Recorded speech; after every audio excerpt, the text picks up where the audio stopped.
We're going to lift it over. So you can get away straight away. Eliminate play. You know where it is.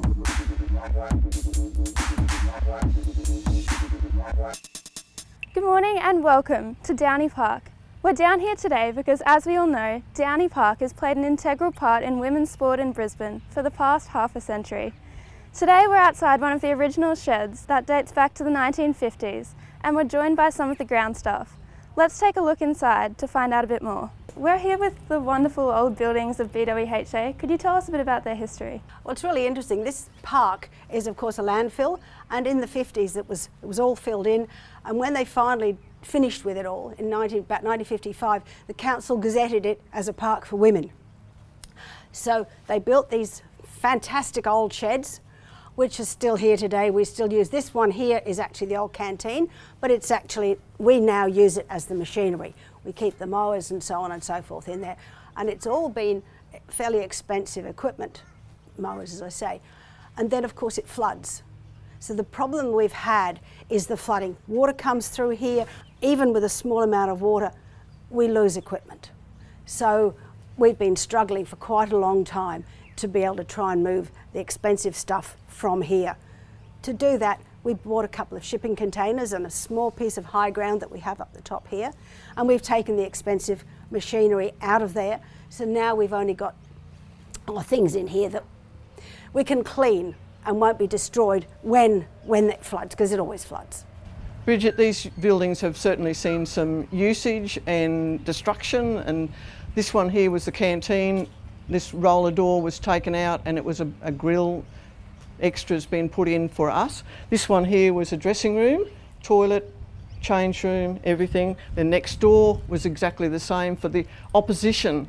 When we were having the Australian Championships here, one would be dedicated to the team that was playing, the other one would be dedicated to the other team. And if you looked inside them, you would be quite horrified with the standards now that they put up with then. The one beside it then was used as the control room, and there was a little extension put onto the front of the control room so that they could actually see out beyond the buildings, because they didn't have the PA systems that they have on this situation. Could you tell us a bit about these murals? Mary Cockings, who was the treasurer at the time, decided that we would have the graffiti done formally by a young lad called Mickey, because we were getting them graffitied, and these guys have a system whereby if they do the formal graffiti for you, they'll come and fix it up. So if you come down here, you can see what I mean. They've actually, other people have come in and made marks over the top, but then Mickey's come back again and fixed it all up. So we've got these fading now, unfortunately, but it's been a lot of good work. And we got him to do a toilet block over on another field, and he was painting it with our permission, and he was picked up by the police and actually charged with vandalism because he was graffitiing, but he was actually doing it at our behest and we were paying him to do it. So it's an unfortunate situation in Brisbane that these guys who've got a lot of talent in painting can do these things, and we like that. We prefer this. And on the back you've actually got some female hockey players, but they're not allowed to do it. So it is a problem. Since the last 2 weeks we've had 2 floods come through here. One went up to the knees on that bad storm that went on the south side, and then we ended up starting to clean up. We cleaned all the way around the buildings, and then the next week the flood was back again. And water just comes through. It came to the knees and then it went down and sat there for a couple of hours. This is just the debris just from outside this building here that we picked up on Tuesday. And it's something that's always happened at Downey Park. It's a flood area, and if you don't get 2-3 floods through the season or just before the season, you're very surprised. Was it like that when you were young? Oh, you yes. Played here as a girl? We played state championships here in absolute pouring rain. From up on the hill, all you could see was the roofs of these sheds. The 74 just inundated the whole area. What are these dates on the wall? Well, this is the big flood in 2011. Everything that was here was completely covered. We lost fertiliser, machinery, everything. Then in 2008, this was the one, and fortunately, we had moved some of our stock, but we still lost a lot. So can you tell us a bit more about your memories back when you were playing here as a young star?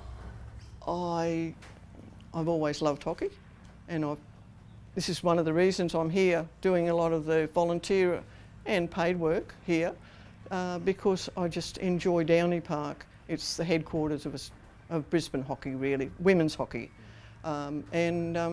This is where I started learning hockey. I started out at Marchant Park first for 2 seasons, and then they transferred to here. We played on grass. It's unfortunate that people don't really know playing on grass is much better than playing on turf. When we went overseas in the Australian team in the 70s, we actually played on a gridiron AstroTurf, and it was wonderful, but your skills are much, much better on this. And so 11 years I was in the Queensland team as a goalkeeper, and then was selected in Australian teams, and we did 3-month tours around the world, meeting and playing in different competition, the World Cup, with the boycott of the Olympic Games. The women didn't go, and that was the last year that I really kept representing. That was it. Can you get out of there? It looks as though the water of the last storm has pushed the rubbish bins all over the place. Can you get out? Oh, because of the continual flooding, the state government actually said to us, well, how can we help you avoid this problem? So the only way was to find the one tiny bit of high ground in the whole park, and so we've built this shed. I mean, to give you an idea, in 2008, the water came to about here, that flood we had. So that whole area was underwater and the flood was lapping here. So Meg, there's this gentleman off in the shed that's hard away at work. What's he got to do with BWHA? That's John Robertson. He's our technical assistant, guide, helper. This shed that we finally got built, what was it, in August this year? Yeah, somewhere around there, yeah. And it took us about 18 months, didn't it, to get permission from council, because the whole suburb is actually heritage listed? Yeah, from time we initially put council plans in and stuff like that. It's 6 metres by 12 metres, 6 metres wide, 12 metres long. Height's 3.4. It's more so to get, the height is so we can get the goal nets in the off season to do repairs and during the season, so that then if we need to leave them, well, they're undercover, and try and keep them going as long as we can and fix them up. So, I mean, they go underwater with the fields and stuff like that, so it's all salt water, so rust them out. I notice outside there's a big mower. Yes, that's Nola's pride and joy. She gets on that and goes round and round, and yeah, does a lot of work. What is it? It's a Toro? Toro, 72-inch cut, 0 turn, so yeah, gets across the fields all right. Do you have any other mowers? Yeah, we've got a 42-inch 0 turn Toro with a catcher on it. We mow the main fields with, just to pick up all the grass clippings and stuff like that. So why do you have the grass clippings picked up? Otherwise it builds up thatch, and yeah, then you've got to keep dethatching and all extra work that needs to be done. So why dethatch? What does that mean? Well, it's just to build up the grass as it goes over. As you cut it, it just builds up a layer of grass, keeps building up, and eventually, yeah, you've got to get rid of that. Why don't you want that on a hockey field? Because it's, the grass gets too long and the ball slows down, and it's not really good for the grass sense in the long run. It's all right if you're out in the fields and stuff like that to put the grass clippings back into fertiliser ground and stuff like that, but not on like smaller, thinner grass that you're cutting and playing on, sort of thing, all the time. So John, what do you see as the biggest issues here at Downey Park? Most of it comes down to water, especially in these times. You can see out in the park now, the fields aren't the best as they have been over the years. We've got the irrigation over the creek sort of thing, so it's, you can see the difference in the fields when you look over that side to this side. It's been in for probably 2 years now. It was a bit slow to get going because it was installed in winter time, so the grass didn't sort of cover back over, and we had a few issues with trenches and people thinking that it was all a terrible field, but in the long run yeah, they all want to play over there now. So, but no, it's come up good, and That will increase the mowing requirements. yeah, there'll be a lot more maintenance required with mowing and spraying, and yeah, with good grass comes all the bits and pieces that come with it. So, But it's progression. yeah, it is, and it's only going to be better for the kids. Like they're going to a better surface, better quality of game of hockey. So ladies, thank you very much for taking the time out to talk to us today. This shed that you've got set up here looks like a great solution for the floods. Being in charge of the facilities here at Downey Park, what does the future look like? Well, we believe it looks really, really good. It's quite exciting in actual fact. The shed gives us the opportunity to be protected from the floods. The most important thing at the moment, we're talking to council and state government about putting 2 artificial surfaces in here, end to end. If that happens, we will of course lose 2 grass fields, but we need to keep our grass fields because this is where we get our numerical strength from our juniors.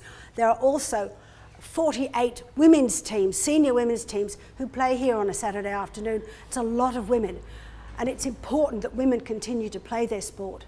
So I believe, as does Nola, that the future of Downey Park is wonderful, and it's growing and it's in great hands. And I'd like to think that I've been involved in hockey now for half a century, and I think it would be really, really good if other people who are starting to play in 50 years, they're still involved in hockey, and their involvement with volunteer, helping out juniors, coaching and things like this. It is the future. You're gonna lift it over. Get away straight away, eliminate play, you know where to